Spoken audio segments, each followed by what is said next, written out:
I'm Brian V, and this is Why We Work. Today, I have the great pleasure of speaking with Steve.lott. Steve is the CEO of Boxing Hall of Fame, Las Vegas, Nevada, and he was the manager of over 10 professional fighters, 5 of which became world champions.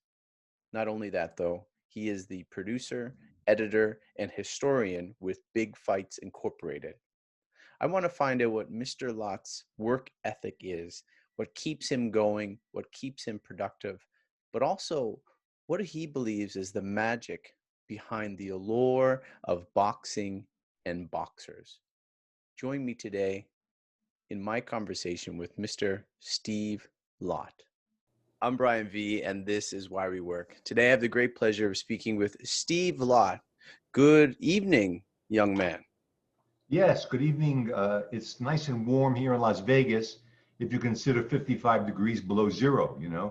Well, it could be worse. I think I have it pretty much the same here in South Korea, so we're really far from one another across the drink there. But I appreciate you coming on. I did a little introduction to you a moment ago, but maybe you can fill it in a little bit better with who you are and what you're doing now. Well, just briefly, when I was a teenager, I played a sport called handball. Like squash, but you use your hands. My mentor was a man named Jim Jacobs, who was the world's handball champion. He and his partner, Bill Caton, owned a company, Big Fights, that owned all the fight films in the world. And when I finished school, I wanted to work for that company. So in 1973, I began editing fight films, learning about Jack Dempsey, Joe Louis, Rocky Marciano, and it was a tremendous amount of fun. It gave Jim Jacobs the chance to do more business than just film editing. And that was fun for many years. And what became more fun was when they started managing boxers. They made me what's called the watchdog. While they did the business, I was responsible for the fighters. And that lasted for about 10 years. You also became a handball champion. So you kind of skipped over into boxing, but you became an avid handball player yourself. Yeah, I was very lucky. I didn't have much athletic ability, but I was very mechanical. I used more of my mental process of what shot to take at a certain time rather than just be a Michael Jordan flying through the air.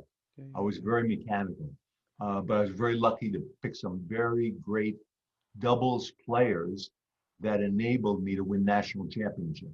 It was fun. Steve, you mentioned editing with Big Fights, but what was your first job? The very first thing that got you out of the house, whether it was making money or not. While I was going to high school, I actually worked for the post office during the summer times when they had laid off all the people for their vacation. Hmm. And for 3 years, while I was going to school, I worked at a used car dealership, which was a learning experience dealing with people under pressure, underneath cars in the winter. And when I finally finished school, I said, the car business is not for me. But because I knew of this man, Jim Jacobs, and his fight film business, Hmm. that's what really intrigued me. I knew I could make that work. And it took a while for me to learn. I had never seen a boxing match. I had no idea who boxers were, but I kind of knew I could get a feeling for it. And that began in 1973. And it was just marvelous. My job every day was watching Muhammad Ali, Joe Louis, Jack Dempsey, and editing the films. Fighters would come up once in a while, and that was a tremendous thrill to meet those guys. So So from 73 on was meeting the fighters and editing. when you were in high school and you got your first job, why did you get that job? What was getting you out of the house? Did you have family that was encouraging you? You just wanted some extra pocket money? What was the drive behind your first work? Well, while I was going to high school during the summer, it just made sense to make some money. Money talks, nobody walks. That's the old expression. Hmm. So my buddies and I, who were also handball players, knew a handball player, an older man, who was a manager of the whole system of postal offices in New York. And we asked him, is it possible for us to get a job? He said, are you kidding? So he put us on the next day. And for that summer, that was the post office job. That began in 1967. So as you in 73 or when you were editing for Big Fights, when did this start to take traction for you in for making money and making a career, or was that even the thing that you did? Did you do another job on the side to pay your bills? The pay was not what you'd call extraordinary, but I was more interested in learning the business. I knew eventually I would prove myself. Eventually, I would prove myself. And it was a tremendous amount of fun. You know, when you're working at something that is sensational, that you love to do, even though the money may not be as big as you think, just working on that, and it's not like building a rocket ship. You have to know the film a little bit. Uh, what my job was is to take a 1 hour film that's 45 minutes long and cut it down to 10 minutes. That was what Jim Jacobs was doing. You have to know what action there is. So I love doing that. I love doing that. It took a while to learn, but I just love going there in the morning, learning the film business. I knew eventually the money would get bigger and bigger, but that was not the key thing. So as you kept going in your editing, I know you're still part of Big Fights, making pretty big movies as well, or you had in the past. And then you stepped into managing. How did that transition happen? Was that just by watching films and getting an idea of fighters? How did you transition into your next line of career? When I began working for the boxing company, it was called Big Fights, editing the films. Yeah. At that time in 73, they were already funding the training camp for Customato in upstate New York, the great trainer, of course, and mentor of Mike Tyson. They would fund the fighters, the gas, the electric, the amateur champions, the trips, everything. They would send the money to Cuss because Customato and Jim Jacobs were very, very close. Mm-hmm. Every 6 months, Cuss would call and say, "Hey, I got a fighter." The guy turned out to be nothing. "Hey, I got a fighter." It turned out to be nothing. That began for me in 73 to learn about that. Excuse me. So what was he saying by "I have a fighter"? Was this particularly to you? He has someone for you? What was that? What was he throwing out to you? Well, he was throwing out to Jim and Bill, who were paying the money, that this fighter could have potential to be somebody. And they probably did, but they eventually didn't have the drive, Mm-hmm. or they didn't have the time, effort, energy, or they just weren't smart enough or intelligent enough to continue on. But eventually, in 1977, they were approached by a great champion's family to buy their contract. And that was a fighter named Wilfred Benitez. That was the first fighter they actually took on, a sensational welterweight champion. And he became a welterweight champ, and then a junior welterweight champ, then welterweight champ, and then junior middleweight champ. A terrific fighter. And that's what got me into learning about the fighters and being a watchdog, traveling with the fighters. So between 73 and 78, it was just the films. I knew of the training camp, but it was in 78 where I began working with the fighters. I know that you have, what is it, a 5th or 6th degree black belt. Did you ever venture into a boxing ring? Did you ever have aspirations watching all of this and ever think I can do that as well? Well, the joke is that I did box for 1 year, but I had to stop because I had trouble with my hands. No, really, the referee kept stepping on them. So it was it was painful, you know, so I stopped. I did karate because I thought I wanted to be able to fight or defend myself. Yeah. But I didn't want to get involved in a karate system where you actually had to spar, because after 20 years of handball, I had enough competition. So sparring someone while you're told don't go all out I didn't trust the other person. The Mhm. ego always comes into play. I didn't want to get involved with that. I just want to do a mechanical type of karate where they do what they call kata, certain moves. You Mhm. do them over and over as hard as you possibly can. In 1 hour, the gi, the outfit you wear, is completely soaked. And I love that. I love that. It was like handball. It was a tremendous workout, but without getting hurt, knowing I'm not going to get hurt. And as the years went by, you're given the opportunity to go up to higher ranks. And fortunately, I was there a lot, maybe once or twice a day. Mhm. And eventually I got the sixth degree of a black belt. Yeah, I attempted boxing in my younger. I am a southpaw, and I I think I got knocked out, as you were saying, getting your hand stepped on, and I think I was done thereafter. And it was by a friend too, and but I have boxing in my family. I have a cousin who in Canada went to the Olympics, and so I truly appreciate it. And I have some questions specifically about the magical allure of boxing. But as you started to progress in your management career, even as you stepped in it in '78, did you feel that you were equipped? Did you feel that you were able to do this job? Did you feel you were lacking in a lot of skills? How did you feel about taking on this new role? When Jim Jacobs and Bill Caton first began managing fighters, that was Wilfred Benitez, I had already been with them for 6 years, and I had listened to a lot of the conversations. In being a watchdog for a fighter, it's not like building a rocket ship to the moon. You just make sure that the fighter is traveling to the fight site on the right day. You hire the sparring partners, make sure they're there. You make sure all of the interviews that the fighter has to take are done. All of the licensing with the commissions are done. That all of the equipment is ready to go. That the fighter trains every day.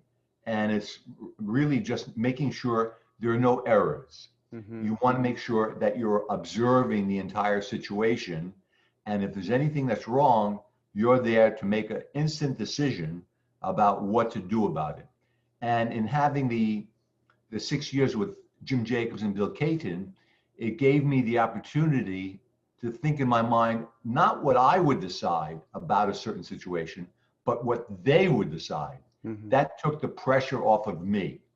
And it became even more so eventually when we began managing Mike Tyson.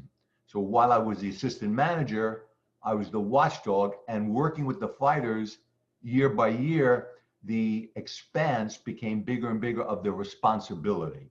So I had no experience in working with fighters, but I knew of the type of thinking process that has to go through to get the fighter into the ring. That was my responsibility. When the fighter walks in the ring, he's got to be ready to fight.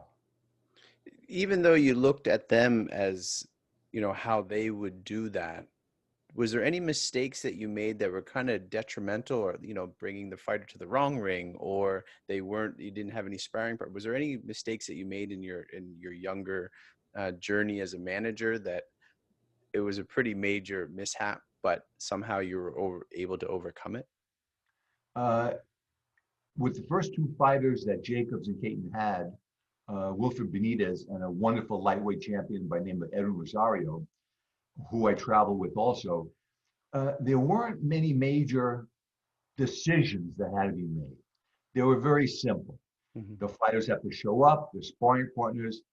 It wasn't like the entire world was observing what you're doing Mm-hmm. at one particular moment, where you know the pressure is so enormous that any slight mistake would be magnified a million times.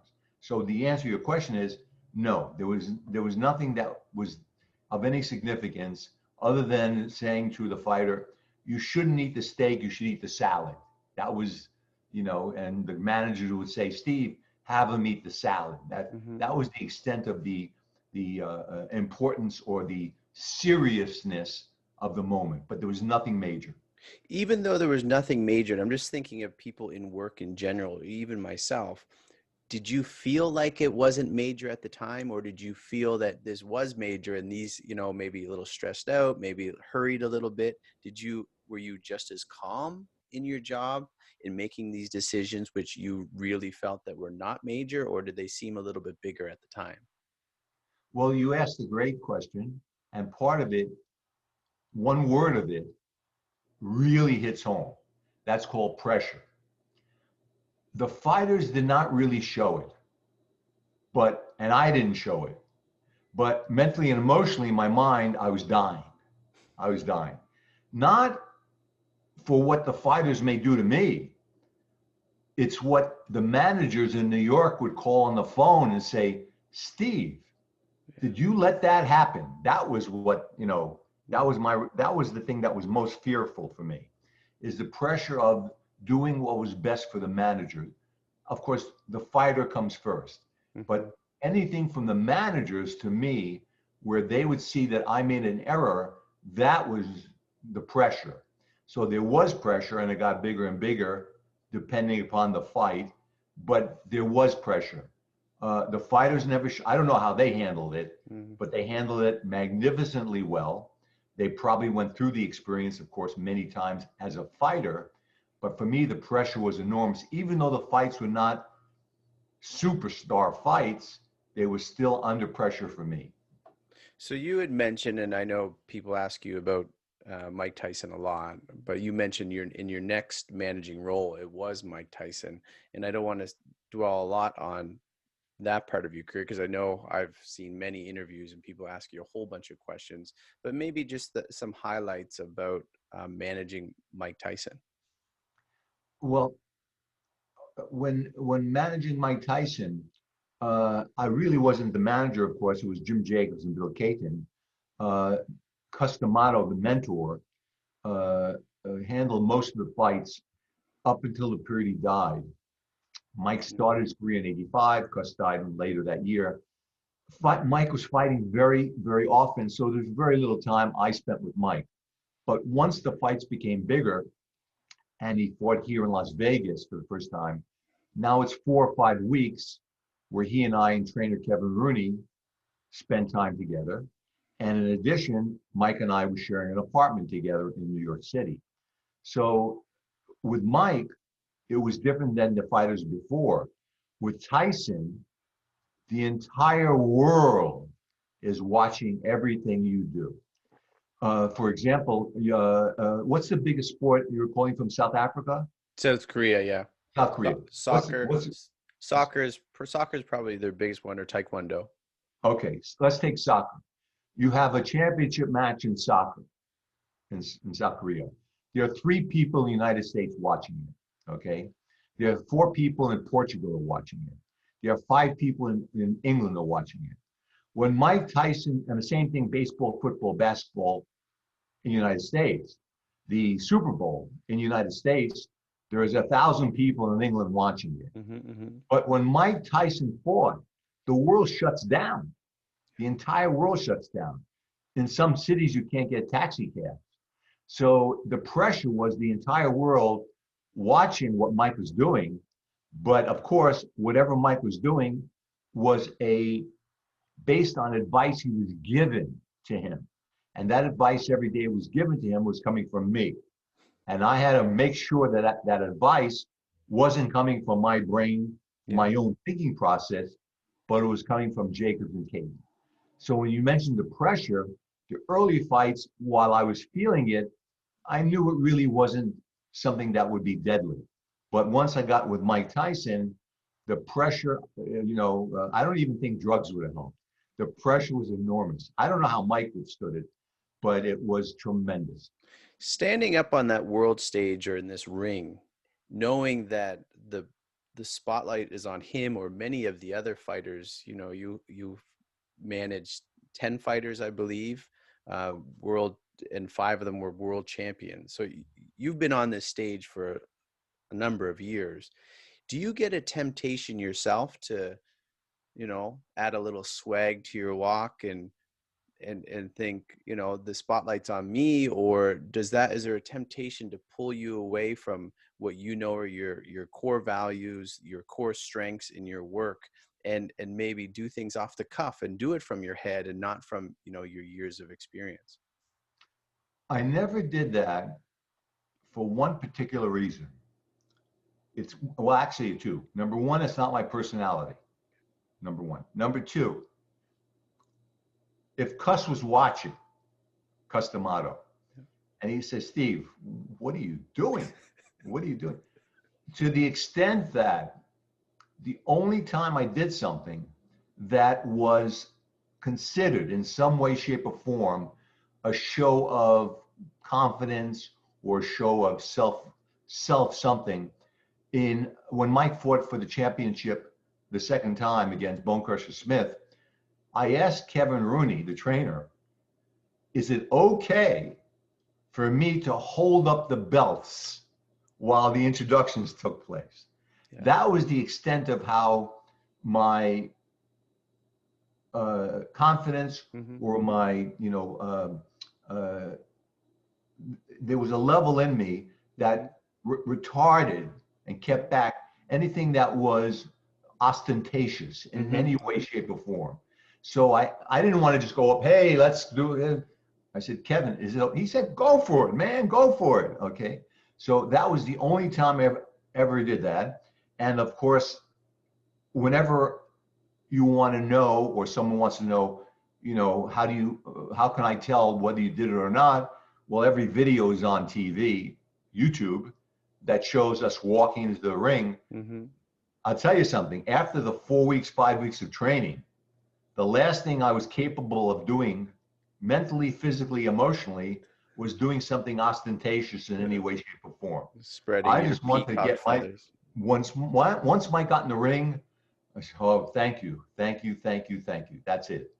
What is that going on the world stage? What is that feeling of walking down, the ramp, or, the way into the ring? What is it feeling for a manager?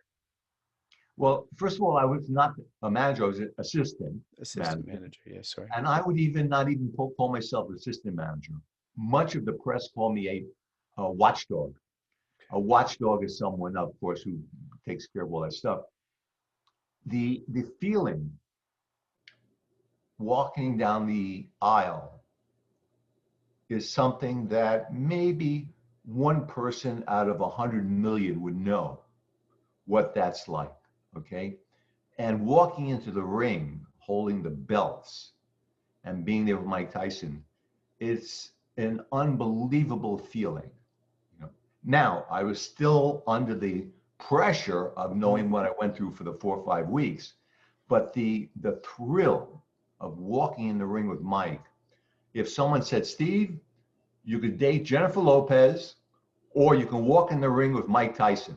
What's your choice? I want to walk in the ring with Mike Tyson. Okay, so there's no choice. But the thrill was enormous. My only objective was to make sure what's best for the fighter. I did a couple of things that were very unusual to assist in making the fighter better or in helping the fight. Not ostentatious, but in the other way, to make it more, I'd say, almost mechanical, to make the fight better in some way, shape, or form. And it was two things. Number one, early on, I asked the managers in early 86, can we get walkie-talkies so that I, in the locker room, can speak to the manager, Jim Jacobs, at ringside. If anything happened, right away in a second, he'd know and be able to come in. Instead of someone from us taking 10 minutes to get to the arena and then having to come all the way back. He said, yes, do that. And the other thing was, Mike Tyson had a feeling when he put on a pair of gloves, he liked the glove coming right up to the knuckles so that there was no space in between. And every glove is cut differently. So I had to figure out a way, how do I make that happen? So what I did was I called Everlast before each fight, had 6 boxes of gloves delivered to our house directly, had Mike try them all on, and any glove that fit perfectly, at the very end of the lace, at the very end where the plastic is, I put a little black magic marker dot on it. Boxed up all the gloves, sent them to the promoter's office. Hey, they were delivered to us by mistake. At the weigh-in, they line up all the gloves.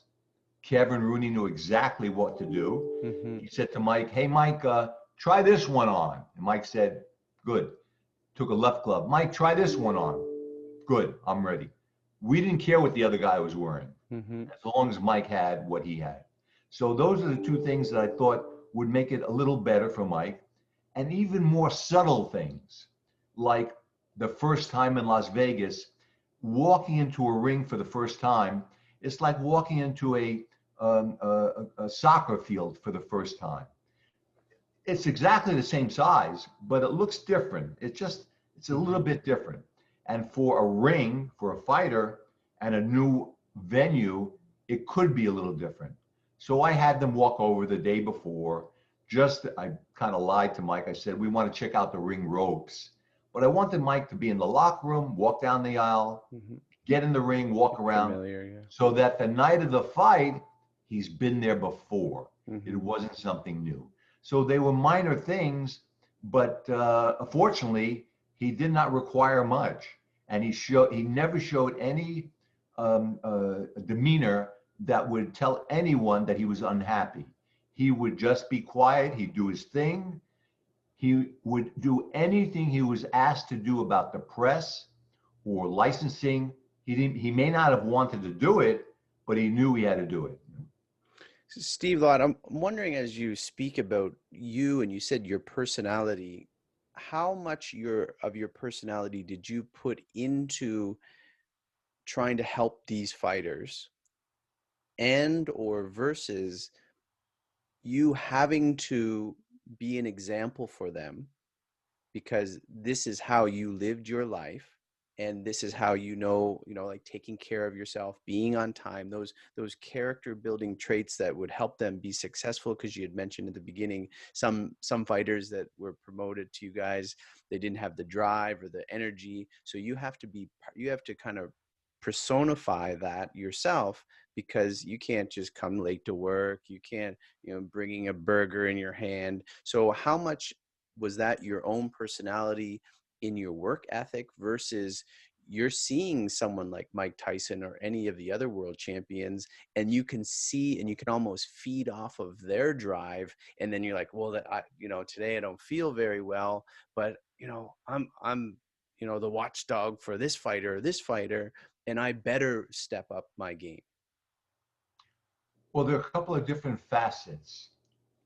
First facet, the first fighters we had were from Puerto Rico, and they didn't speak much English.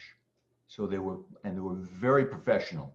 So it took very little from me to inspire them in any way. They were already champions. I couldn't think of anything that would have helped them in any way, shape, or form. With Mike Tyson, he had 5 years of customado before he got to us or me working with him. Having 5 years of customado from the very first day as a fighter, it's like if you're a mathematician graduating college, and every day you meet with Albert Einstein and Stephen Hawking. Okay, you're going to get information that is spectacular. I didn't have to do that with these fighters.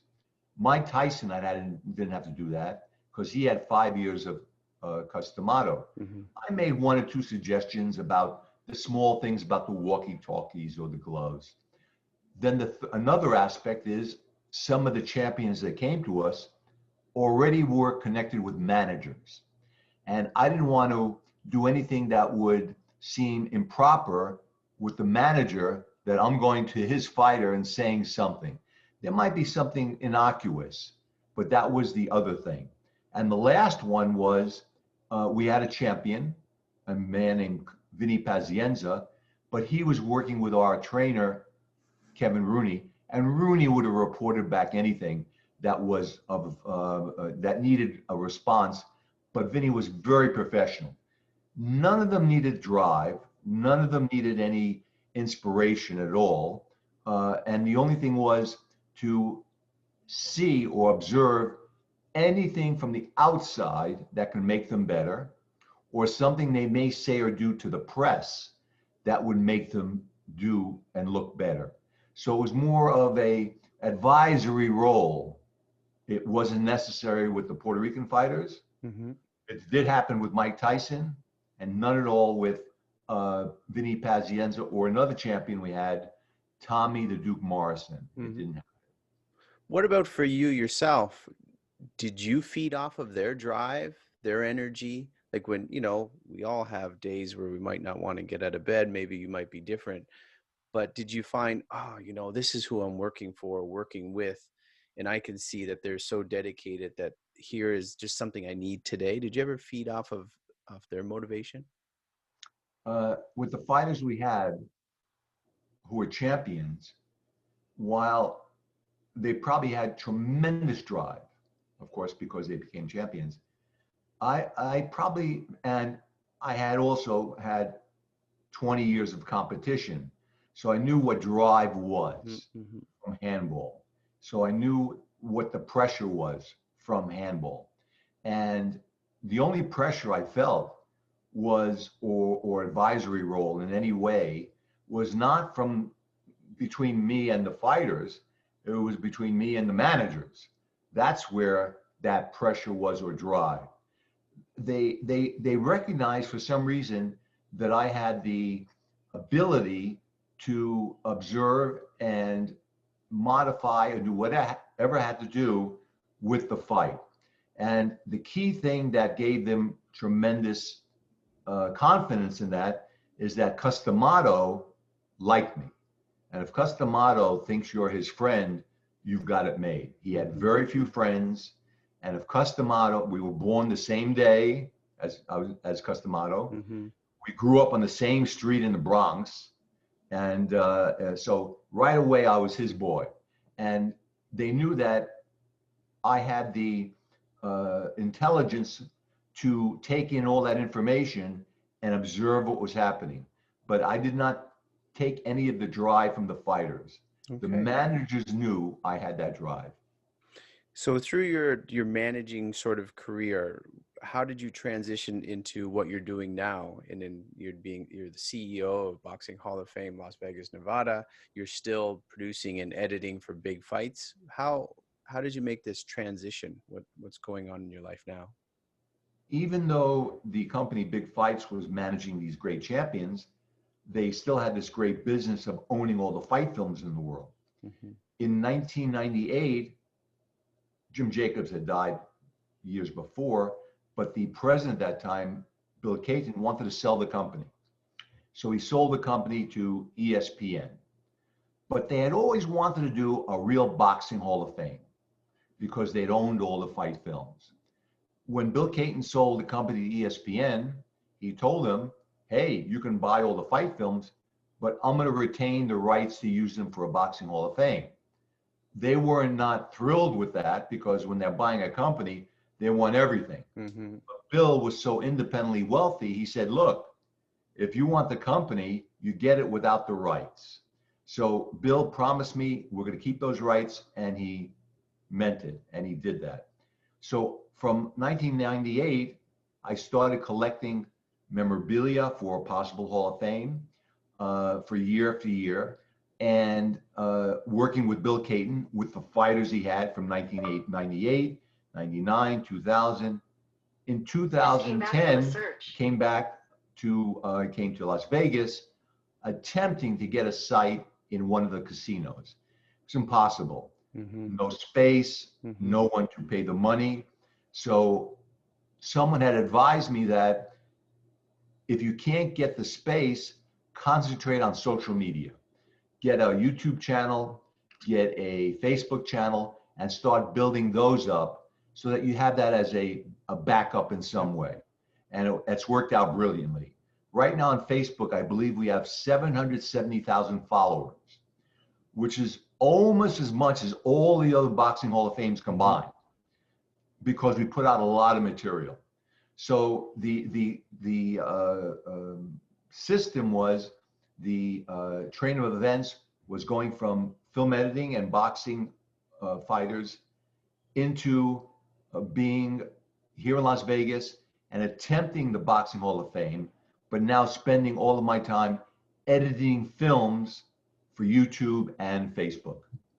So that's what you do. You spend most of your time doing that. What is something you would like people to know? I mean, even throughout your career, but even what you're doing now, something about you that would allow people to understand and appreciate your position a little bit better, or even appreciate you a little bit better for what you've been trying to accomplish?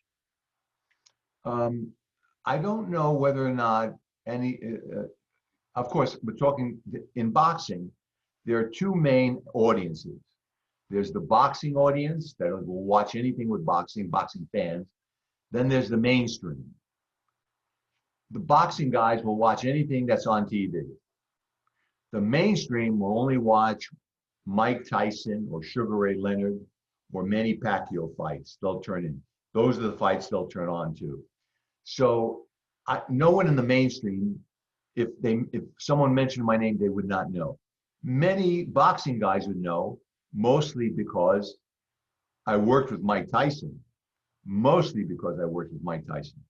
If I didn't work with Mike Tyson and people didn't see me walk into the ring with Mike Tyson, I'd probably be driving a taxi cab in the Bronx. But it was because Mike Tyson permitted me to work with him that people know me. I think they know that I love boxing, that the fight films I continue to put on are not the current day fighters, but fighters from the past. I would love for the boxing audience of today to know about the fighters of the past. So the boxing world has a feeling for that. They know that I love boxing, and that I want them to remember who these great fighters were. I don't know too many, even the boxers themselves may not know the fighters from the past that well, but the boxing fans do.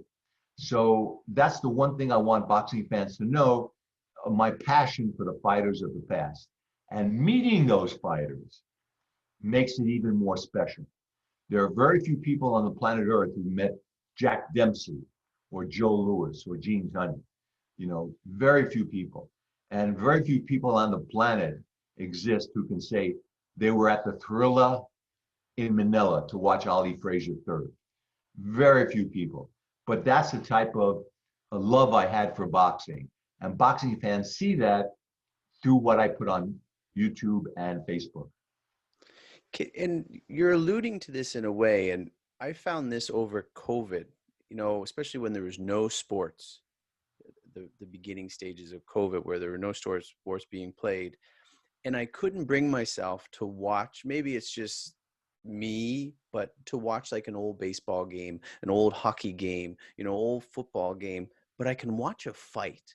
Like you can watch a fight. Can you speak? And I saw it on your website, the magic allure of fighting. Do you know what is burning that flame? That it may be, you know, there's going to be some people that don't like boxing that wouldn't agree, but I can find that there's something special about seeing an old fight versus, say, an old football game, which you know how it ends. Like in both cases, you know how it ends, but just to watch a fight just seems a little different. The only way that I can put a definition on that is probably to say, number one, boxing fans, boxing guys really love boxing. And the real boxing fans would watch fights from the 20s, 30s, 40s, 50s. But the one thing that makes boxing very special is that there are just two guys in the ring, okay? And boxing fans, especially, while they may not think this or be cognizant of it, they would love to have been one of those guys. One of those guys. I wish I was Joe Louis beating Max Schmeling. Even though I know the fight took place, man, that would, in a football game, there are 9 guys on one side and 9 guys on the other. But in boxing, there's only 2 guys. And you're still waiting, and even though you've seen the fight, you're still waiting for that explosion. It's like watching the film Jaws, the famous Steven Spielberg film. You know there's a shark.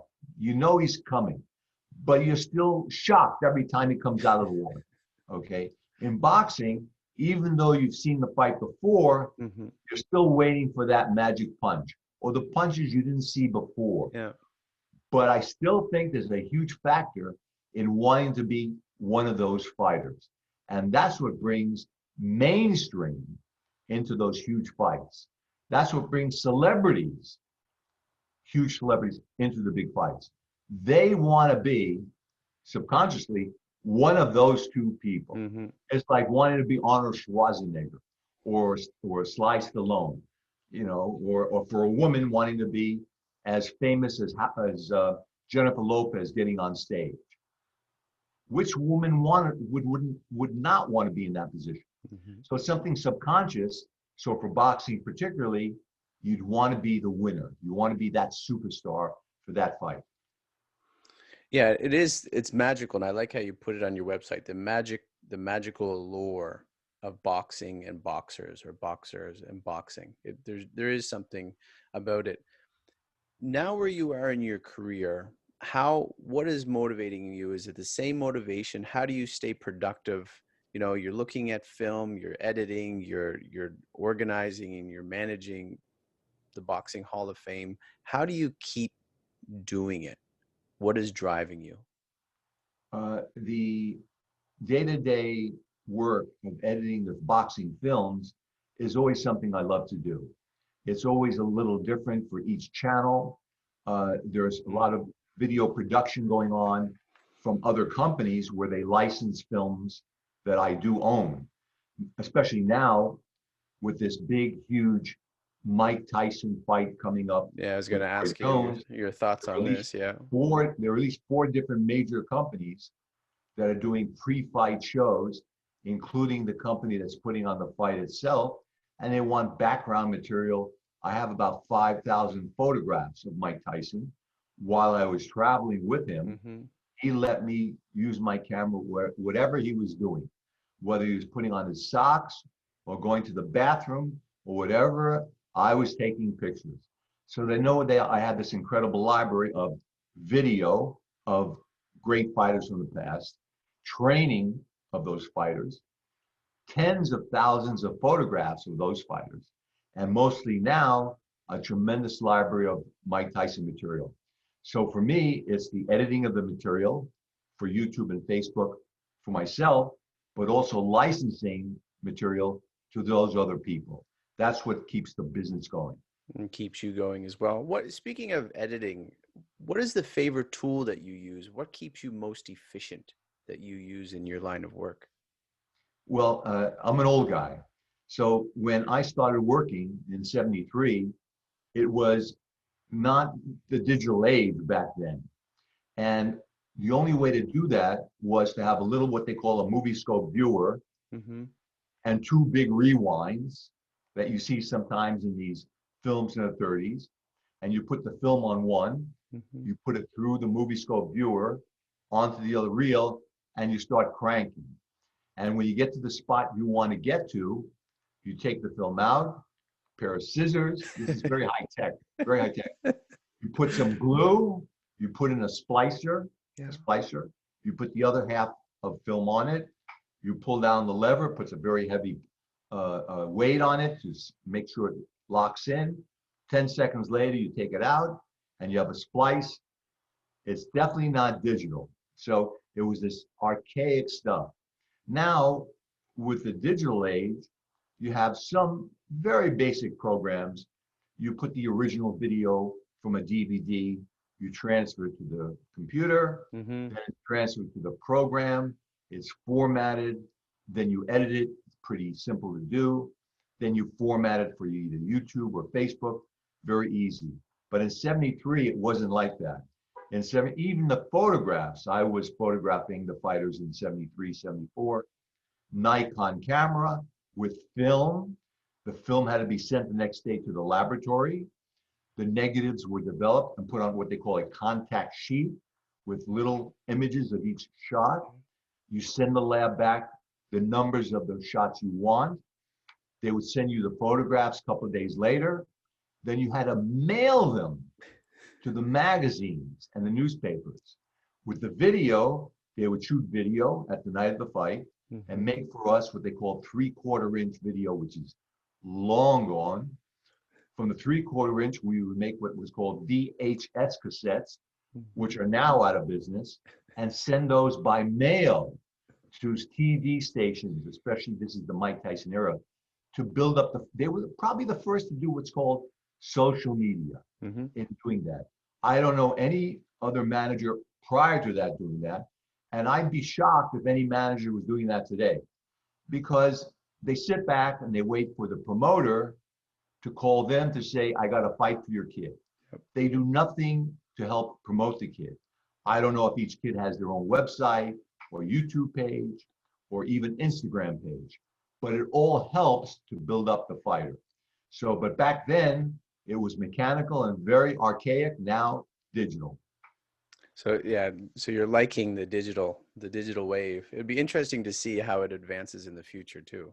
But it's kind of, I don't want to say sweet. It's interesting to see how things have changed in technology, but it's nice to be able to know how to do it a different way. And it I would even say it it's almost there's more of a creative ability in the process that you had versus, nowadays we can just press a button and it's edit spice and then it's kind of done. We can do it pretty quickly, but you can take a lot more ownership in this creativity that you did like back in the 70s and 80s. Well, the mechanical process, Mm-hmm. whether you're doing it by rewinds Mm-hmm. or doing it digitally, is still the same. You're editing pieces, Yep. but you have to know what pieces to edit. So, for example, if someone did not know boxing and you give them Ali Frazier, first fight, Madison Square Garden, 1971, what do I take out?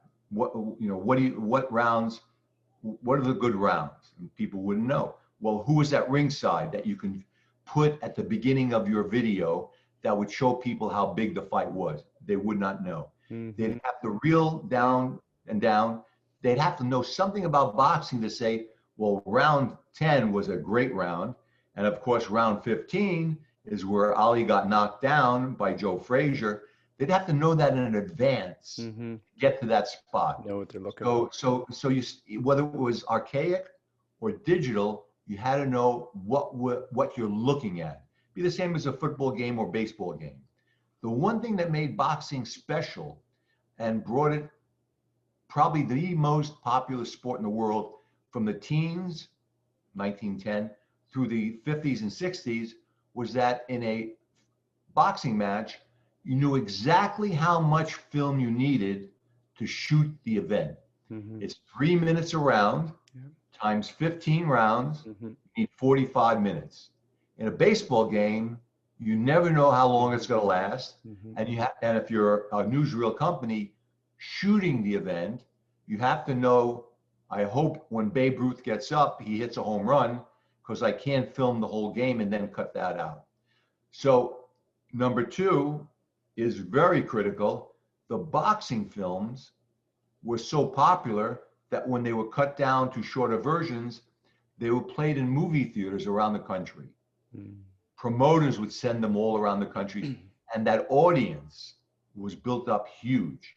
That was beginning with the Jack Dempsey era, and became a huge business for promoters. Speaking of the knowledge that you must have, you have a lot of knowledge. And what would be a top tip for people, whether they're getting into, management role in boxing or just work in general? What sort of advice would you give for people who are maybe starting out as you were when you were younger, when you were 19 and in high school, or someone's changing a career? What sort of advice would you give for people getting into work? In the sport of boxing, which we'll focus on, Yep. there'd probably be three major areas. Number one, training the fighter, what to tell the fighter to do. And in the history of boxing, that was the easiest process, because in boxing, there's only 7 things. There's only 7 different punches. In soccer, there's 87 different plays, and the ball goes all over the place. Mm-hmm. In boxing, there's only 7 punches. In baseball, they have different plays that they use. In football, American football, the coaches have these plays. You got to be a rocket scientist to read the plays. And there's guys in the stands with binoculars relaying down Mm-hmm. what's happening on the side. In boxing, if you took a kid who's 12 years old and said to him, we know you're an athlete and we know you want to be a boxer. We're putting gloves on you. We bring you to the gym. Here's the big heavy bag. There's other fighters around. Just copy what they do. In 6 months, if that kid had drive, athleticism, and some intelligence, he would know exactly what they're doing without a trainer. So the first step is training. The trainers leave out two critical things, which very briefly I'll say is shocking, and they are shocking because it's the only sport where the athlete is not given all the information they need to make them a complete athlete. Those two things are, and you'll be surprised. Number two, hands up. You'll see fighters with their hands down or the Mayweather BS type of steel. Hands up. Why? Because you don't get hurt as much, number one, because the punch lands. And number two, when the hands are down, your opponent sees a target and it enables them to punch quicker. Number one is the shocker of all time. In any gym you go into or went into in the history of boxing, you'll never hear the trainer drill the same way a soccer player would be drilled on how to get the ball to kick into the net, kick into the net 1,000,000 times. You'll never hear in boxing a fighter being drilled, move your head, move your head. So that's the first thing is the trainer. The second would be a trainer can train any fighter, no problem. A manager, you really have to have a fighter with some potential because you're going to have to spend some money on developing that fighter. So for a manager, you just can't pick a fighter and say, I'm going to manage that guy. Yeah, it's like saying, I'm going to get a cheeseburger. Well, are you going to go to McDonald's? Are you going to go to, Burger King? Yeah. It's not something you can really put a handle on. It's very nebulous being a manager. You have to have a talent to work with. And the same thing with a promoter. With a promoter, their chief thing is they have to have either a lot of money, pardon me, or a relationship with a TV network that gives them the time to put their show on TV, to have that ability, to have that, the TV stations know that that promoter has a group of fighters that are entertaining. So there's the training, there's the management, and then there's the promotion. Those are the three major factors. A fighter who has potential, if he had a smart advisor that was around him, like I was the watchdog for Mike Tyson, that's a plus. But that's only a plus if the fighter is a superstar. That's when you need to have someone advising you. But it's really the trainer, manager, promoter. Well, it's even, you mentioned for talent, and I think this obviously crosses over into any work. So you said training, manager, promoter, training, the talent, right? You were saying needing the talent and being able to promote oneself in your job. So as long as any sort of work, if you have the skills, right, or you're willing to improve your skills or do the training, you have the talent to do so, you need to have, pick any sort of job. You can't just have anyone do any sort of job. And the ability to promote yourself and seek that sort of work, I think those cross over very easily into what you're saying from boxing to any sort of work position. Yes, it's pretty close. It's Yeah, pretty it's close. pretty close. Yeah.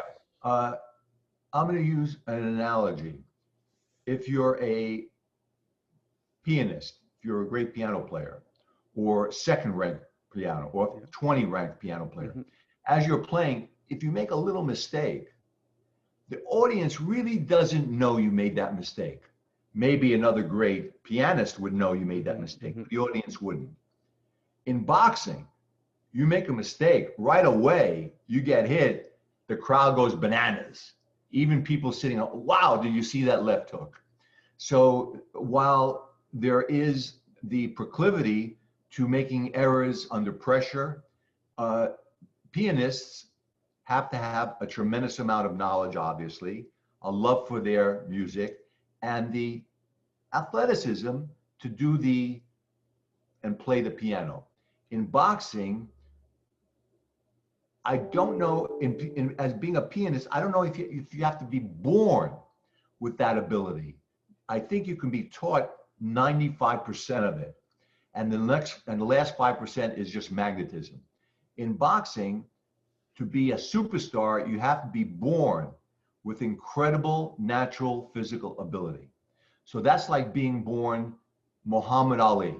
He had an innate, a natural physical, like being a superstar in soccer, like Beckham, Pele or being a Beckham, yeah. superstar. Mm-hmm. Okay, a natural that some 95% are not 95% of boxers are not born like that. Mm-hmm. They're mechanical. They're somewhat athletic, but they don't fight like Muhammad Ali. They were not born with that. They were not born with Sugar Ray Leonard type of stuff. Even Mike Tyson is quite mechanical in the ring. The problem is, I should say the advantage is, he's magnificently mechanical in the ring. But in boxing particularly, it helps tremendously if you're born with God-given Mm-hmm. natural physical ability. Steve, how do you, in terms of your particular work, and you can relate this to maybe how you gave advice to boxers, of here is work time and here is outside of work time. So keeping your work and life choices in check, so it's not all work or it's not all fun or whatever you would do when you're not working. How did you translate that? How do you translate that in your life and then translate it over into some advice for boxers? Uh, I was very fortunate in working with Jim Jacobs and Bill Caton, and they had a number of great champions. I don't recall one instance where I spoke to the fighter and said or suggested, after the fight, it would be good for you to do this, or Mm-hmm. I'm doing this and you should be doing this as well. Mm-hmm. I Maybe it was because of the pressure. If the fighter asked me, can we go out and get videos at Blockbuster Video? Let's go, no problem. But I don't recall one instance where I said to the fighter, after you train today, what we'll be doing is something different. I've never done that. Mm-hmm. I've never done that. That would be more for the trainer to do Mm-hmm. with the fighter. For me, it would be more of the interviews or things we had to do the next day. I wouldn't even tell the fighter about that until the next day. I'd say to him a few hours before, at the 4 p.m., we're going over to the hotel to do an interview with the New York Times. And he'd say, okay, that was it. But I don't recall one instance in advising a fighter or suggesting to a fighter what they should do outside of the boxing itself. The Mm-hmm. moment he steps in the ring and the moment he leaves the ring in the training, that was it. What about you? How do you keep those in check and not overworking yourself and finding some time for um, family or pleasure, or how do you keep that in check? Well, when we had the luck of having those great champions, when I was with those champions at the fight sites, I would not leave the fight site at any time, place, for any reason, because I wanted to make sure that I was within shouting range of anything that was going down. Mm-hmm. If something happened with the fighter, and once again, if the managers called me and said, what happened? I said, well, the fighter, got into this problem. Well, Steve, where were you? Well, I was at the movies watching. Steve, you're supposed to be with the fight. So, especially with Mike Tyson, it wasn't something that was obvious. Yeah. But if he was around the house watching TV, I'd be in the other room watching TV. Mm-hmm. I would never say, yeah, once in a while I'd go to a restaurant. In 5 weeks, maybe one time I would go out to the health club, Mm-hmm. but that was it. My job was to make sure Mike had everything he needed. So I would mostly leave that to the trainer. The trainer, the fighter wanted to do something after the training aspect, that's their business. But I don't recall ever suggesting to a fighter, let's do something together in some way after the training was over. Steve, do you recall some sort of mistake you might have made? We talked about a little bit there at the very beginning, but something that you've learned a lot from. the mistake doesn't matter. I mean, you don't have to divulge it, but something that you've learned from that kind of carried you through your work career? Um, Once again, I was very lucky in working with Cuss and Jim and Bill. Uh, uh, After Cuss died and I was the watchdog, I was very careful about what would Mike, when Mike was interviewed, and I was more concerned with what I would say if I was interviewed. Mm, That would be looked at. Whatever Mike said and whatever Mike said, what I'd said, the managers would look at it in the same way that a coronary surgeon would look under electron microscope at the vessels entering and entering the heart. The most subtle thing hmm would be jumped on immediately by the managers. So to give you an example, I think it happened during the same fight. In 1987, Mike fought a great champion by the name of Pinklin Thomas, and he was being interviewed by the New York Times. And usually I listen in. This time I wasn't, but 99% of the time he's fantastic. The interviewer asked him about how was the training going, and Mike said it's going well. You know, I'm ready for the fight. You know, trainer asked him. The interviewer asked him, Phil Berger, anything unusual? No, you know, I just wish the fight was tomorrow. It's just, you know, it's just boring waiting for the fight to happen. But I want to get in the ring and I want to do this. I want to show the world how great a fighter I am because, you know, it's something special for me.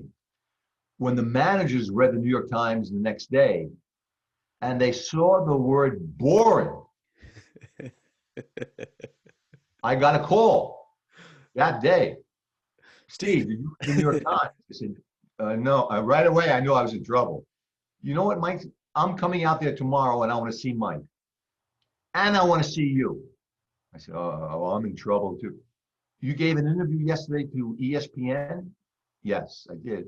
And you said those things to ESPN? I said, yes. I want to see you too. So Jim Jacobs, the manager, came to Las Vegas. Funniest story.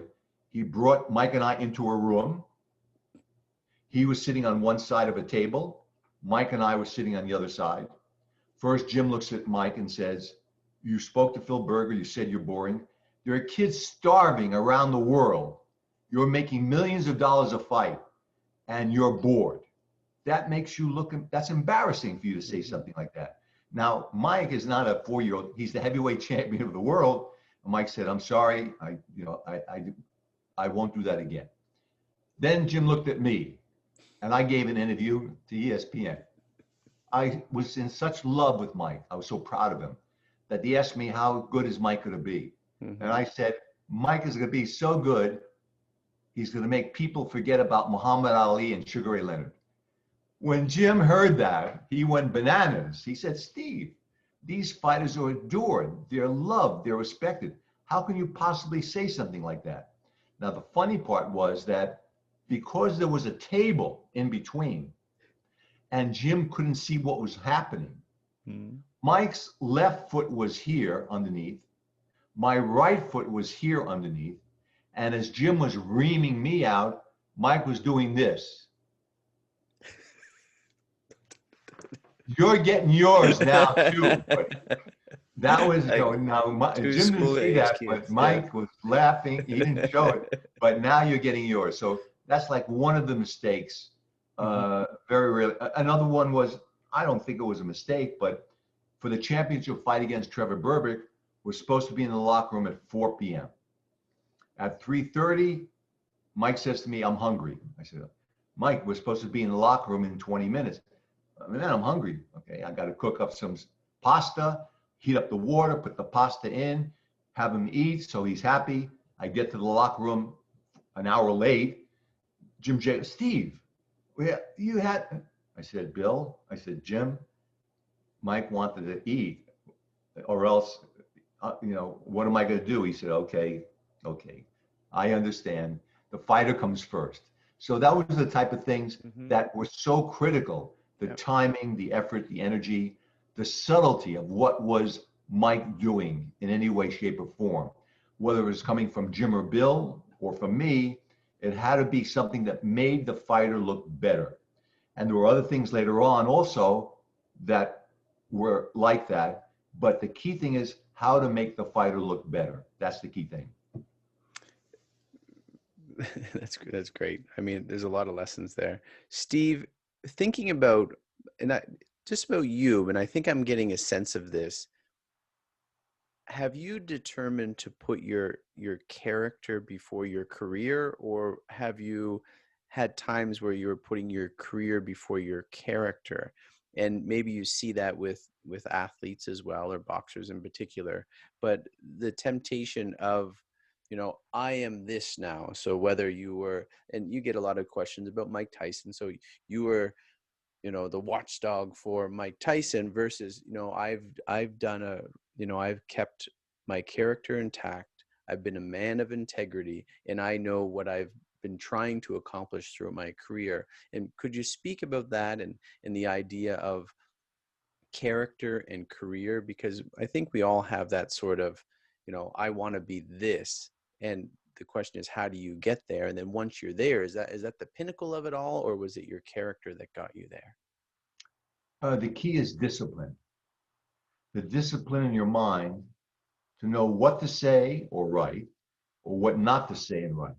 So specifically, let's look at Facebook with the 770,000 followers. If I write something about Mike Tyson and someone responds in some incredibly ignorant way, what I don't want to do is let them know that they're ignorant. The famous film Godfather, where Marlon Brando says to James Caan, Sonny, his son, Yeah. never let your enemy know what you're thinking. Okay. And that's followed me throughout my life. In my life with boxing, the discipline, I want to tell the guy, what the freak are you saying about that? Don't you read? Haven't you looked at you? No, I don't do that. What I say is, that's an interesting statement. I've watched YouTube and I haven't seen that. Can you send me some links? I would love to see those links. That's what I do. While I may not want to do that, while I may not want to say that, I know that's the discipline. That's what, if I ask Cuss, the model, I always go back to Cuss. Yeah. Cuss, what would be the right response? Well, Steve, you could tell the guy he's a jerk off, but that would make you look bad. Yeah. That would really make you look bad. And sometimes I do that. But what makes you look good is playing the guy along in some way, shape, or form, making him think he's important, that he's showing me something that I don't know. And then eventually the conversation gets to where, well, Steve, I never knew that. You're right. Sometimes it happens with Facebook and sometimes on TV shows where I'm asked questions, or interviews where I'm asked questions. And I know that the question is an incompetent question, but I answer it in a way that makes the audience and the interviewer feel important, that it's an important question and it deserves a very disciplined answer. I think you've been doing that for me this whole time with my incompetent questions. Speaking of that, though, education. Now, when someone thinks of boxing, I don't, but someone may not think of education. But where do you put education in this? It doesn't, and I always say this, it doesn't have to be formal education, but the idea of, as you mentioned, training. How important is education for you, for people growing up and learning about the world? And in particular, I guess you would say boxing, but I'm sure it drives over to any sort of work position in life. But where do you put education? Well, I know nothing about economics or international relationships or religion or, anything like that. I know a little bit about boxing because after 50 years loving an endeavor, if you don't know about that particular endeavor after 50 years, something's wrong with your brain. So after 50 years, okay, I know a little bit about it. With boxers, particularly, it's not critical that they're intelligent. It's more important that they adapt to what they're being taught, number one. And number two, it's even more important that they have the mental and emotional ability to withstand the pressure. Customato knew right away from the very beginning that the physical side of boxing is almost inconsequential.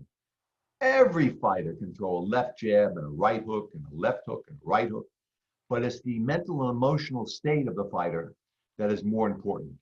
So if I had a choice of having a fighter who was reading up on William Shakespeare or a fighter who was a magnificent boxer puncher, but didn't read about any book ever, I would take the boxer puncher anytime. That's for boxing. Now, I don't know about other endeavors because the other endeavors really don't include that type of physical effort. The other endeavors include 99% mental knowledge, economics, international relationships, things like that. But boxing is really mental and emotional. And that's where the pressure comes in.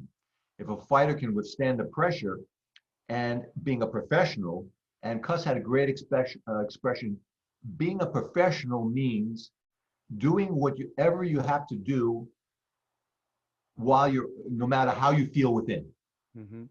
Do whatever you have to do, no matter how you feel within. Now, pressure changes what you feel within. If I meet a woman for the first time and she's gorgeous, the pressure on me is enormous, but I still have to be professional and be cool about it, you know. So how was dinner tonight? Meanwhile, I'm dying, okay? So that's what happens for a fighter. Now, the fighters who can't have that ability to control that mental and emotional stability, we'll never hear about it. But the ones that do have that ability to keep that strength in mental and emotional status, they succeed. And they succeed even better if they have great athletic ability. A little luck helps, but it's that mental and emotional ability that's number one, and the natural physical ability is number two. But you have to have that discipline to keep those all together. Yeah, and I think that carries over as well. The discipline, whether it's a more physical job, a demanding job, or a more intellectual sort of demanding job. If without the discipline, neither one of them in neither stage is going to work. Steve, thinking about my audience of people who might be discouraged, you think of COVID, you think of fighters who get knocked down, and people get knocked down, if you want to use the analogy, in life a lot. They lose jobs, companies gets downsized. Do you have any sort of words of encouragement for people in their work? And you can use analogies from boxing, but the idea of if you have that discipline, keep going. It's not that bad. Customato gave me a short paragraphs of what exactly you're talking about. I almost remember it all, but I happen to have it in front of me for some reason. Yeah. And it goes like this. When things go wrong, as they sometimes will, when the road you're trudging seems all uphill, when the funds are low and the debts are high, and you want to smile, but you have to sigh, when care is pressing you down a bit, rest you must, but don't you quit. Life is queer with its twists and turns, as every one of us sometimes learns. And many a fellow turns about when he might have won, very emotional, when he might have won, had he stuck it out. Don't give up, though the pace seems slow. You may succeed with another blow. Often the goal is nearer than it seems to a faint and faltering man. Often the struggler has given up when he might have captured the victor's cup, and he learned too late when the night came down how close he was to the golden crown. Success is failure turned inside out, the silver tint of the clouds of doubt.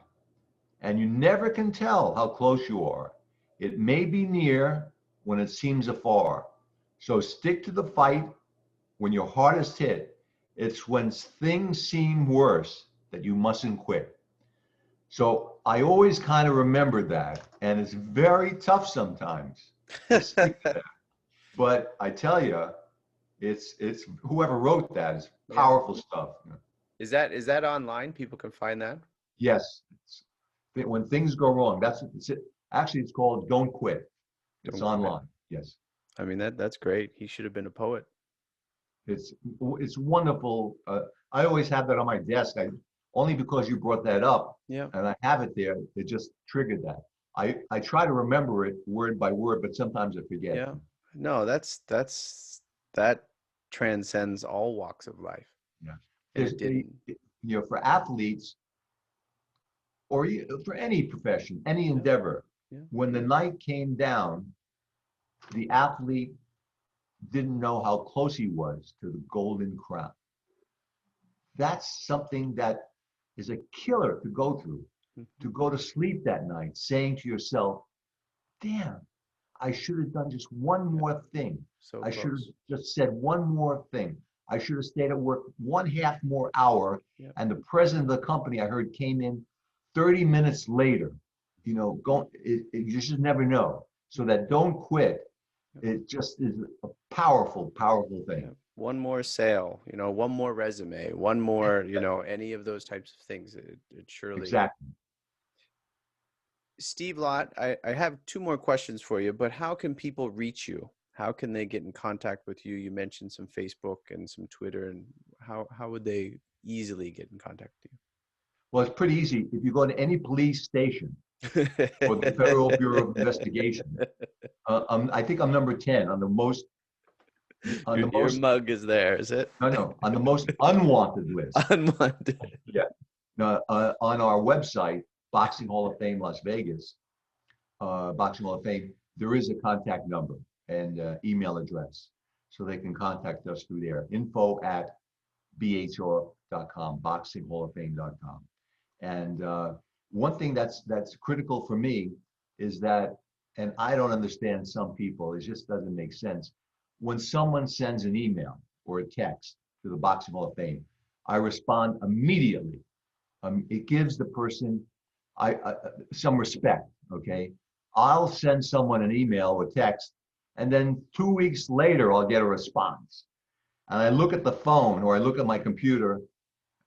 I, how does this person exist? You know, I'll tell you something.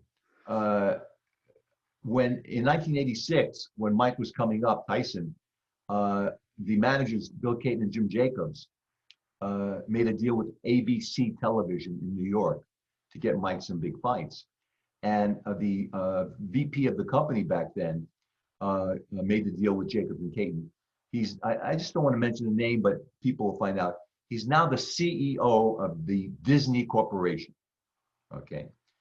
Once every year, I'll send them a T-shirt or a funny magazine, boxing, something related. Within 2 days, I get a handwritten letter. Dear Steve, it was such a wonderful time with you and Mike and Jim and Bill. Thank you so much. Much appreciated. From the CEO of Disney within 2 days. And here are people writing, and it takes 2 weeks to get an email back. I just don't understand it. But that's the world. That's the world. Well, no, I think you're beating a really good drum here with, character and integrity and promoting the idea of, a handwritten note, being sincere, courteous, and kind to people is still something people long for. It is. And in today's world, it's very important to try to recognize as soon as possible in meeting someone whether are they good or not good, or especially are they good or are they a con artist. Mm-hmm. And unfortunately, in Las Vegas, there are many con artists. But when you meet people, if I met a woman, and every conversation I had was a wonderful conversation, I would start beginning to think that this person is a good person. Mm-hmm. But in our first meeting over dinner, she said some obnoxious things that were just outrageous. I say in my mind, this is it. Thank you. Great dinner, walk her out to her car, but that was the end of it. because to have the patience to deal with that, it doesn't make, especially when you get older. Maybe if you're 20 years old and you're really looking for someone to be with, maybe you can withstand that for a while. But as you get older, you can't. There's just not enough energy within you to be able to fight that off every day. So you want to know quickly whether a person is good or are they not good, or are they good or a con artist?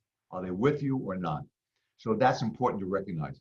It's easier as you get older, but for younger people, it's a little more difficult. Yeah, that's the problem. And I don't want to get on a tangent, but with social media, where especially you're saying younger people, this is their bread and butter on how they meet people. So one, they're not quite sure who they're meeting is the one, and I think it leads a lot of callous. It gives people a lot of calloused hearts, right? There's a lot of calluses and uncertainty about, they're meeting people very shallowly, and not getting to know the true person, and people think superficiality is a character trait. Well, it's just so sad that any young person using social media would write something derogatory in some way, shape, or form. Yeah. To me, it's like having a boxer do things that are improper and not having an advisor around them to say, that's not the way to do it. Mm-hmm. So for a young person, whether they're 12 or 13, 14, 15, to write anything derogatory in a email or Instagram in any way, shape, or form, I don't understand that. I'm wondering who is giving this young child a lesson in life in how to interact with other people, whether it's on the phone or in person or even online, because I wouldn't let anyone know who my enemy is. Yeah. That's the Marlon Brando thing. Even if the other person texted me in some derogatory way, I would not text them back that same way. Mm-hmm. Now I know they're my enemy, but I don't want them to know I think that way as well. But I don't know who's giving them that advice, but it is sad to read that. Well, it's you right now giving them advice not to do those things, and that goes back to you thinking in interviews on what you really have to say, because people are looking at those things, and I think people often forget that, especially in social media. That stuff's forever. So be careful what you're actually throwing in there. Well, Steve, go ahead. there's one more thing is that, Yep. when one person writes something derogatory to somebody else on social media, only their friends know about it a little bit, because they have a couple of friends and they read it. If I did that on my social media, 800,000 people would read it. Blow up. They say, Steve, I get emails or text or Instagram or Facebook replies. Steve, how can you possibly say something like that? So it all depends, like we talked about in sports. If you're a soccer player playing in Des Moines, Iowa, nobody knows how many points you scored. Mm-hmm. But if you're a Beckham, the whole world is watching, and you better look good. You better look good. So it depends on the audience. And I think perhaps because young people don't know that only their inner circle realizes that. But I think intelligent people, or most of them, know that the entire world is watching. So that's a factor. Yeah. Experience tells us that too. And sometimes it takes us a while to learn and appreciate that our words matter. And I like the fact that the CEO of Disney is willing to handwrite you a letter anytime that you deliver something to him. It shows character, and it shows that, his acknowledging your character integrity too, to be willing to do that for you. That is something. Well, even Mike Tyson, when we were sharing an apartment together, there were times that, while he was a boxer in the ring, he was ferocious, perhaps the most exciting fighter of all time. But that was his job. Customized said, that's your job in the ring. But once the fight is over, now you're just Mike Tyson. And people say, no, he was always ferocious. He always had this. I say, wait a second. He would knock someone out and then immediately go over and lift them up and kiss him and carry him back to the corner. Because Mike had seen that being done by Jack Dempsey and Joe Louis and other great fighters. So it's something that you want to have that in your personality, Yeah. that it shows people you have some integrity. And Mike, for me, even when he was heavyweight champion, and I had emotional distress a few times, usually over women, he would come to my aid in a way that you would think he's my father, Hmm. sitting me down and lecturing me on what to do and what not to do, and what to say and what not to say. And it was wonderful because no one else was doing that. You know, I would have been too embarrassed to go to my bosses and ask that. But since Mike and I were sharing an apartment, he saw it in me immediately, the pain. And it happened the other way around too. Once in a while, he was experiencing some pain. And I came to him to help him out with his emotional problem. So it's that type of thing where you know, if you can help someone out emotionally, it bonds you together stronger. Yeah, certainly it works that way. And I know in any sort of line of work, especially if you have someone in your corner, your proverbial corner, to to be a shoulder to lean on and to receive and give advice to, it's most important because we all, as the song goes, need someone to lean on. I would be amiss if I didn't ask you your view. You mentioned Tyson of his, what's this, the 28th fight coming up with Roy Jones Jr. What do you think about this? And I thought of this when you mentioned you did not really, I think it was in karate, like the idea of trusting the other person. You know, it's more exhibition, you know, whatever type of fight it was, but you didn't trust that person not to pop you in the nose. And the idea that this fight was supposed to be an exhibition, but I also saw Tyson, you know, or even Roy Jones. I was watching his interview with, I think, Joe Rogan, and the idea that, you know, I'm fighting Mike Tyson. I don't know. You know, it might be exhibition, but these guys are getting ready seemingly for a war. How do you feel this is going to go? I think the word exhibition was just a term. It could have easily have been a pro fight Hmm. or made into a pro fight, but then it would require special licensing and permits and all of this kind of. But to say it was just an exhibition, it takes the something about the fight. Take You some know, magic out. it's a little bit different. It's an exhibition, but the fighters don't think it's an exhibition. The fighters, each one has tremendous ego, and they're going to come out and each is going to try to win the fight hard and quick and look spectacular. Now, the guy that has the most to gain is Mike Tyson. If he comes out explosive, and in some of the shots they show on YouTube or in the Yeah. news of him training, he, you know, today, if he was in Catskill, New York today, and you brought the heavyweight champion of the world, Tyson Fury, into the ring in Catskill, and you put gloves on both of them today, and no one was around except the referee, I would not bet against Mike Hmm. Tyson. I would not bet against Mike. In this exhibition, Mike's come out, he's going to want to kill the other guy. But once again, it's just the fight. As you can see in his interviews, he's very low key. Yeah. His demeanor is wonderful. It's just that way. But he knows that the men putting up the money for all of this have an objective. And their objective, in my opinion, is if Mike looks spectacular, what they're going to do next is not have another exhibition or another pro fight to make it build them up. They're going to go right to the organizations that rule boxing and make some type of deal with them, probably financial, that would put Mike in the top 10. And once he's in the top 10, he's capable of fighting for the championship. He's in the range of fighting for the championship. And what would happen is the manager of the champion of that division would say to his champion, we have a chance to fight Mike Tyson. Or you can fight number one, Jimmy Jenkins from Colombia. With Jimmy Jenkins from Colombia, you probably make about $10 million.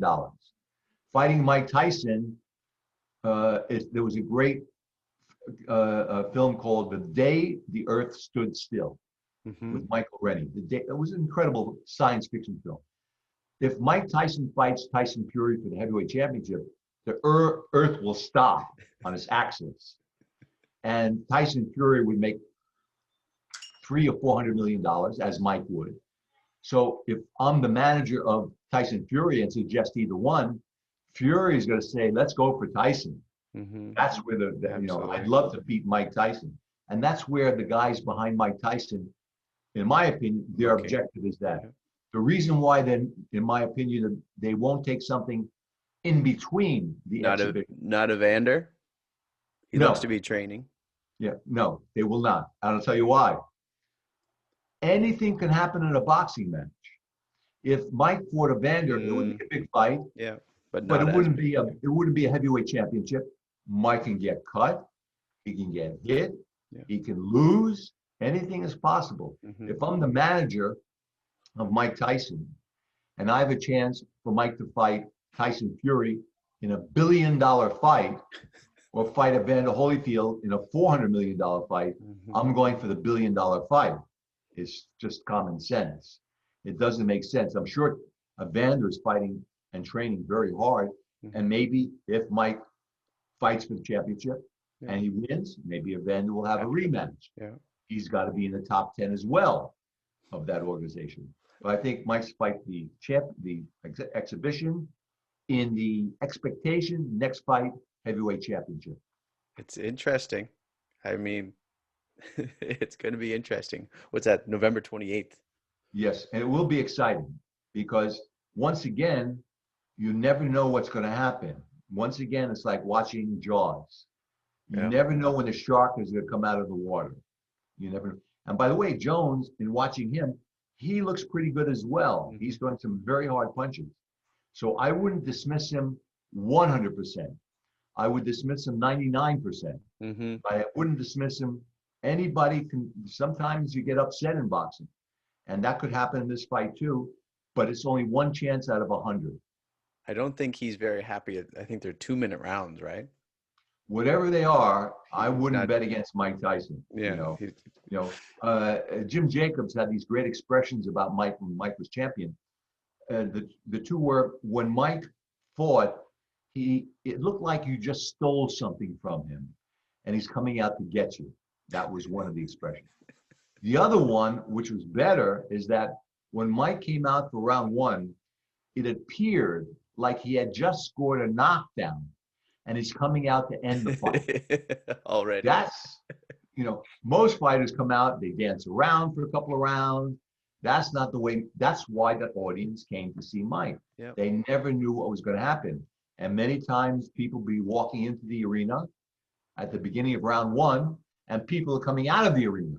Oh man, you missed it. It was what a fun. That was what Mike was. One last story about that, the popularity aspect of it. In 1987, Tokyo built an incredible stadium called the Tokyo Dome. It sat about 70,000 people. It was brand new. Nothing had been held there. But they want to inaugurate it with an incredible event of some type that would show the world they're open. And they had a choice, bringing in Michael Jackson, Bruce Springsteen, Rolling Stones, the Police, or Billy Joel, or Mike Tyson. There was no contest. They brought in Mike Tyson. Why? Because these singers, while I would be enthralled with watching them in their acts, nobody in England would know Michael Jackson's doing an audience in Tokyo. No. But when Mike fought, the whole world would know that he's fighting out of Tokyo. So the guys who built the arena and the promoters, they knew they wanted that type of attraction. And in '87, Mike was voted the most popular athlete in the world. Not the best athlete, not even the best boxer, most popular. So that's what he was back then. And of course, that went away with Robin Givens and Don King. Yeah, that didn't help. Steve Lott, one final question, sir. And that is, why do you work? Money. It's always nice to make money. I love, number two, I love interacting with the other guys on Facebook and YouTube. The chance of having someone respond who happens to be a fighter himself is always a thrill, especially on Instagram. If a celebrity follows you because of the stuff you're putting on Instagram, a young celebrity, if you put on a fight of Muhammad Ali, they follow you. If you put on a fight of Sugar Ray Leonard, fighters that today boxers themselves would not remember, but the celebrities would remember. And the celebrities, especially musicians, their knowledge of the past is unbelievable. In early 80s, there was a TV station, MTV, that began with all this great music. And they had a documentary on the history of music. And they brought on these acid rockers from the 60s and 70s. When they came on, these acid rockers, I wouldn't let these guys shine my shoes, let alone be seen with them. But when they started to ask them about how did you get involved with the group and the music, he said, well, in the 30s, when Etta James was singing, we listened to the chords. If you ask a basketball player in the United States today, a young kid in high school, who is the player who scored 100 points in one game? A basketball player scored 100 points in one. They would not know. They would not know. So the thing that's impressive about boxing are the boxing fans who do know. I wish the young boxing kids would have more of a knowledge of the fighters of the past, because it would make them look more impressive in the after-fight interviews. If a fighter said, that left hook was great. It was like the left hook that Joe Louis landed on Billy Conn back in '41. I don't know if you guys saw that, but that people at home are going, 1941, Joe Louis, you know? So, but that's not their thing. And they're not advised about that. It would not hurt, but it would make them 1% better. If you can make a fighter 1% better, it's a huge advantage. Steve Lott, CEO of Boxing Hall of Fame, Las Vegas, Nevada, and boxing historian. I think you're doing a great job in keeping the tradition alive and bringing it to the forefront of this younger generation's mind. And I appreciate this time with you today, sir. Thank you very much. You owe me $1 for this time, effort, energy. So I'm going to be billing you with the exchange rate. I'll probably end up with about 40 cents, but that's okay. Yeah, that's what you might get. Yeah, Perfect. Thank you very much. I appreciate it. Thank you, sir.